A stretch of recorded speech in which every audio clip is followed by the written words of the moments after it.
بسم الله الرحمن الرحیم. قدرمنو ملګرو او لیدونکو، غواړم تاسو لپاره دوهمه ویډیو جوړه کړم.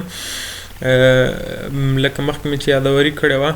مخکې مې اوله ویډیو هم د پښتو 5 یاګانې درلودلې او اوس دوهمه ویډیو د واو او همزداره واو ترمنځ فرق چې موږ دې ته ضرورت لرو که نه لرو، تاسې به خپله په دې ویډیو کې وګورئ. او مخکې له دې نه چې زه تاسو ته دا لوست شروع کم، غواړم یادوري وکم که ملګرو تاسې هره ستونزه لرئ د پښتو کیبورډ په انسټالولو کې، که هغه کمپیوټر کې وي، که موبایل انډرایډ کې وي او که آیفون کې وي، هر نوع مشکل تاسې د کیبورډ په انسټالولو کې او نور څه ستونزې لرئ، نو تاسې کولی شئ ماته کومنټ کې ولیکئ او یا راته شخصي مسیج کې ولیکئ. نو انشاءالله زه به تاسو سره تر خپله وسه همکاري کوم چې ستاسو ستونزه حل شي.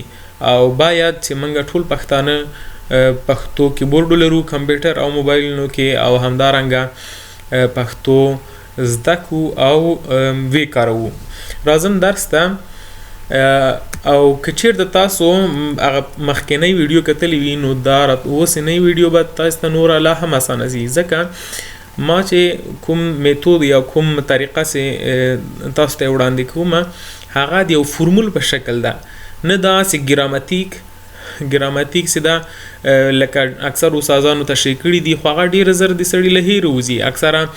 هغه ملګري سه ګرامر باندې نه پوهیږي، ډیر زر به ته ورڅخه له هیر وځي. نو زه غواړم چې د یو فرمول په شکل ډیره ساده اسانه تاسو تشریح کوم او په اسانه استفاده کوي. راځو د واو او اول د واو او واو او هي او همزداره هي توپیرونه. مخکې له دینه له 1990 میلادي کال نه موږ په پښتو ژبه کې یوازې واو او هي درلودل، لکه ساده همزدار هم نه درلودل. اما وخت هر کله چې موږ دا واو استفاده کوو یا هي استفاده کوو په پښتو ژبه کې دوه ډول اوازونه لري. هي هم دوه ډول اوازونه لري یا غږونه لري، او هي واو هم. نو په دې اساس بعضې ستونزې وي چې بیا په 1990 میلادي کال کې د باړه ګلۍ سیمینار کوم چې په پېښور په سوات کې جوړ شو، په هغې کې د ټول پښتونخوا نه په سلهاو لسلو نه زیات ژبپوهانو پروفیسرانو په هغې کې ګډون کړی و. نو چې بیا د پښتو ژبې د ساده او اسانه کولو له خاطر نه نو هغوی بیا واو همزداره واو او همزداره هي چې کړل پښتو ته ور اضافه کړل او ومنل سول، ځکه چې بعضې مشکلاتونه ول. او یا موږ باید کوشش وکړو پښتو ژبه اسانه کړو، هم لیکونکو لپاره هم لوستونکو لپاره. راځو اول ساده واو ته. ساده واو بیا هم زه تاسو ته ډېره په ساده او په فرمولي شکل درته وایم. هر کله چې له واو نه مخکې توری د پیښ غږ ولري، هغې وخت کې موږ ساده واو استفاده کوو. یعنی هر کله چې واو راځي او مخکې له هغې نه یو حرف یا توری راسي چې هغه په سر باندې پیښ ولري یا د پیښ اواز ولري، نو موږ ساده واو کاروو. لکه اوبه، ډول، یو، خوله، یادونه، کارونه. راځم مثالونه یا بیلګې هر یو ته مې مثال جوړ کړی ده. زه ډېرې اوبه څښم، زه ډول نشم وهلی، مونږ افغانان ټول مسلمانان یو، زما د ورور خوله درد کوي، ستا یادونه همیش زما په زړه وي، زه باید نن ډیر کارونه تر سره کړم. دلته هر یو تاسې چې ګورئ د ګوره بې ده، بې نه مخکې حرف واو ده. دلته که موږ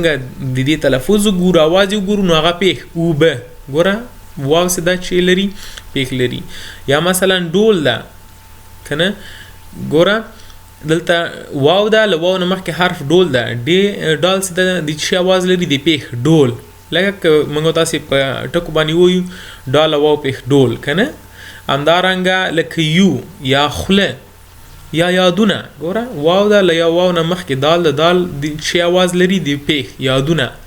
دال واو پیښ دو که نه. نو چې هر کله له واو نه مخکې یا حرف د پیښ اواز ورکړي، په دې وخت کې ساده واو کارو. حمزه لرونکی واو هر کله چې د واو نه څخه مخکې توری د زور هغه غږ ولري نو په هغې وخت کې دا حمزه دار یا حمزه لرونکی واو کاروو لکه ډول یو خوله نه وبخئ خوله خو پیښ راځي خوله که نه او یادونه کارونه دلته بیلګې ما هغه کړي دي ګوره ښه به وي نور په دې ډول مسجد ته لاړ نه شي ګوره دا واو ده که نه وا نه مخکې ډال ده ډال دلته چې لري زور لري یا زبر لري ډول زما یو قلم په کار ده ګوره یو ده واو ده واو نه مخکې یا ده یا په سر باندې د شي آواز لري د زبر یا زور زما یو قلم په کار ده زما بدن د فوټبال په لوبه کې ډیره خوله کوي استاد پرون د همدې موضوع یادونه وکړه ګوره یادونه واو ده مخکې واو نه دال ده دال په سر د شي آواز لري د زبر مونږ باید د پښتو یاګانو سمه کارونه زده کړو راځم د ساده واو او حمزه لرونکي واو توپیرونه ګوره که چیرته موږ دا دوه واو نه لرو نو ګوره داسې مشکلاتو سره مخ کیږو که چیر اوس ګوره د دې ډول او د دې ډول به موږ څه فرق وکړو که چیرته دا واو ته حمزه ورنه کړو ګوره ډول که چیرته بیا صحیح ولیکو ګوره ډول همداسې یو که چیرته دا حمزه ونه لري دا دواړه یو ویل کېږي خو څنګه موږ به د دې فرق وسي دا یو ده دا یو ده یو سه ده ګوره دا ټول سې دي له واو نه مخکې حرفونه د پیښ آواز ورکوي ډول یو خوله یادونه کارونه او دلته د واو نه مخکې حرف د زبر آواز ورکوي ډول یو خوله یادونه کارونه نو دلته چې دا چې کله موږ حمزه دار واو ولرو نو دا ستونزې موږ په ډېرې اسانۍ حل کولی سو یعنې د دواړو آواز او د دواړو معناوې یو له بل څخه تفکیک کولی شو